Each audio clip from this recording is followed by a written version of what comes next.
Felipe, tudo bem? Pedro Torre, ESPN. Primeira vitória no Campeonato Brasileiro, mas o Flamengo também sofreu até defensivamente bastante nesse jogo. Queria que você pudesse encaixar uma resposta de 2 em 1. Assim. É um momento de, às vezes, ver uma vitória assim, na marra, no bom sentido, pelo que o time tem apresentado, questão física, e também se analisasse esse aspecto defensivo, se eu não me engano, 9º gol em 7 jogos do time principal nessa temporada. Bom, saiu daqui hoje com uma sensação parecida com a do ano passado, uma vitória difícil.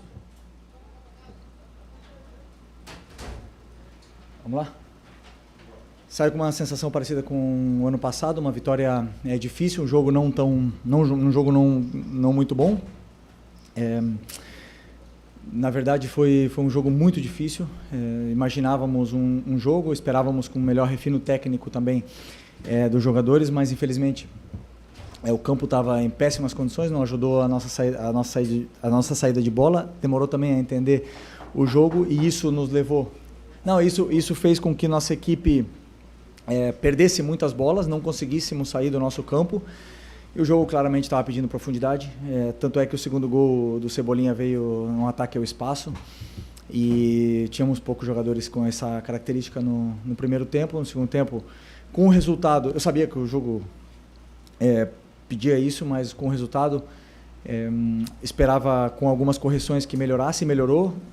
Acabamos tomando o gol no nosso melhor momento do jogo, onde a gente já estava com mais controle, já dominando e controlando todas as ações, e veio num erro nosso, acabamos sofrendo o gol, onde ficou, claro, um jogo muito aberto, e a partir daí, claro, como eu falei, ganhar era super importante, muito mais fácil corrigir a equipe ganhando do que perdendo, mas sem nenhuma dúvida temos aí muito caminho coisas para corrigir e muito caminho para percorrer. Felipe, boa noite, Laje Dal Fogo da Flamengo TV. Felipe, depois de 3 rodadas do Brasileiro, eu queria que você fizesse um balanço, no contexto mais geral mesmo, dos principais desafios que você tem encontrado para trabalhar o Campeonato Brasileiro mais cedo dessa vez, uma novidade no calendário, em meio a jogos decisivos do Carioca, Recopa e também a Supercopa do Brasil. O Campeonato Brasileiro é sempre, para mim, o mais difícil de conquistar. É o campeonato onde tem mais desafios, onde todas as equipes elas te colocam em dificuldades, as viagens, os campos, o tipo de estádio, o tipo de grama muda, tem grama sintética, tem esse campo de hoje, que infelizmente está em péssimas condições. Não era ruim, sempre foi um campo bom, e infelizmente hoje é assim. Então ele te leva a esses desafios, onde também joga com 8, 10 equipes que lutam todo ano para ficar na parte de cima da tabela. Então é um campeonato muito competitivo, e indo jogo a jogo e corrigindo jogo a jogo, e principalmente melhorando a nossa parte física jogo a jogo. Felipe, aqui, boa noite, Sidão Marinho da Litoral News. Queria que você fizesse uma avaliação da parte defensiva dentro dessa temporada. A gente tem visto alguns erros que não costumam acontecer. E em cima dessa linha defensiva tem o Rossi. E a importância de ter um goleiro desse quilate, desse tamanho, para construir esse resultado hoje. Porque os 3 pontos são fundamentais para o Flamengo nessa arrancada inicial do Brasileiro. Obrigado. Sim, a nossa fase defensiva, por tomar gols, a gente culpa a defesa, mas eu não consigo separar, né? Ela vai conectado junto com o ataque, vai conectado com o nosso modelo de jogo, com a nossa pressão, todas as fases do jogo, bloco médio, bloco baixo, mas também passa muito pela nossa questão de controlar o jogo com bola, e não estamos conseguindo controlar o jogo com bola como gostaríamos. E essa parte é que eu preciso corrigir, mas não é só o sistema defensivo, é um todo que acaba estourando sempre na nossa fase defensiva. Até mesmo, se eu não me engano, o gol e o pênalti vieram de erros técnicos e contra-ataque. Então, estamos sofrendo com transições, e nesse aspecto aí temos que melhorar. Felipe, aqui, boa noite. O Rossi, desculpa. O Rossi vive um momento extraordinário, fez uma temporada incrível ano passado, jogou praticamente todos os jogos, está num grande momento, e se espera sempre que o goleiro faça o simples e o seguro, mas quando faz uma atuação dessa temos que sempre reconhecer o nível do momento dele. Aqui agora, boa noite. Felipe, a gente percebe que todos os setores do Flamengo ainda estão ali numa fase de adaptação à temporada. O ataque, às vezes, toca muito errado, a defesa chegando um pouco atrasada. Mas eu queria saber, assim, de você, na sua visão, qual desses setores, defesa, meio e ataque, vai precisar mais da sua atenção nesse início de temporada, principalmente por pouco tempo que você tem para trabalhar agora? Você vai ter 4 dias, depois mais 4 até pegar o Lanús. Mas eu queria saber desses 3 setores, qual você vai ter que suar um pouco mais para poder arrumar e ajeitar. Obrigado. Não, a gente treina todos os setores juntos, depois, claro, existem os treinos setoriais e tudo mais, que eu passo todo o conteúdo sempre durante toda a semana e a nossa evolução é coletiva, né? Sempre penso em corrigir todos os setores do campo. O nosso refino técnico do jogo do Maracanã foi muito melhor com o passar dos minutos, os jogadores foram se soltando, mas a maioria dos jogadores que jogaram aquele jogo não estavam hoje.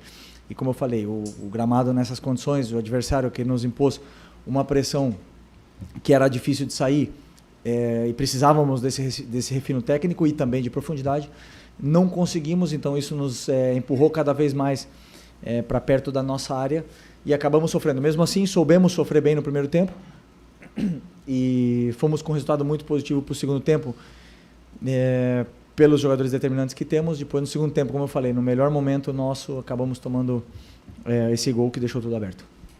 Felipe, boa noite. Mauro Santana, do canal Mauro Santana. E queria que você fizesse uma análise do Paquetá, da evolução do Paquetá, mais uma partida. Você que utilizou o jogador num posicionamento diferente contra o Sampaio Corrêa, hoje, muito mais próximo daquilo que você já tinha utilizado nas primeiras partidas. Queria que você fizesse uma avaliação do jogador. Bom, o Paquetá, para deixar claro, né, quando optamos por trazer o Paquetá, sempre pensamos para que ele pudesse jogar na meia. Quando o Paquetá veio, tínhamos 6 volantes. Agora, com a saída do Alan, temos 5. Não precisávamos de volante para esse elenco, não precisávamos dessa posição em concreto, e pensamos nele para meia. Ele está jogando na meia direita. A posição que ele jogou e joga no West Ham, jogou em todos os lugares do ataque, na esquerda, na meia esquerda e na meia direita. A única diferença é que muitas vezes ele vai precisar marcar como um extremo. Mas hoje eu tentei fazer com que o modelo fosse para que ele pudesse pressionar alto. Não conseguimos encaixar nossa pressão muito pela perda da nossa bola. E ele acabou sofrendo mais do que eu esperava, né? E acabou tocando menos na bola do que eu queria. Mas é isso, uma evolução constante. Ele vai se soltar, um jogador com uma qualidade tremenda, e eu tenho certeza que ele vai voltar ao nível dele. Boa noite, Felipe. Léo José do Coluna do Fla. Ainda seguindo nessa questão do Paquetá, tanto no West Ham quanto na seleção, o Paquetá ele jogou ali de segundo volante, tendo todo o ataque de frente para ele, um cara que tinha toda a visão de jogo. E, inclusive, foi dessa forma que ele jogou contra o Sampaio, né? Hoje ele jogou pela direita, fazendo essa função de ponta que você, inclusive, falou que ele volta para marcar algumas vezes. Como que você enxerga como que você faz essa comparação? O Paquetá ele é melhor jogando de frente para os companheiros de ataque ou atuando pela ponta? Não, ele não joga de ponta, ele joga de meia. É claro, ele marca de ponta, que é diferente. Ele joga de meia comigo, como se fosse na mesma função que ele jogava no West Ham, que era como um interior, um meia no 4-3-3.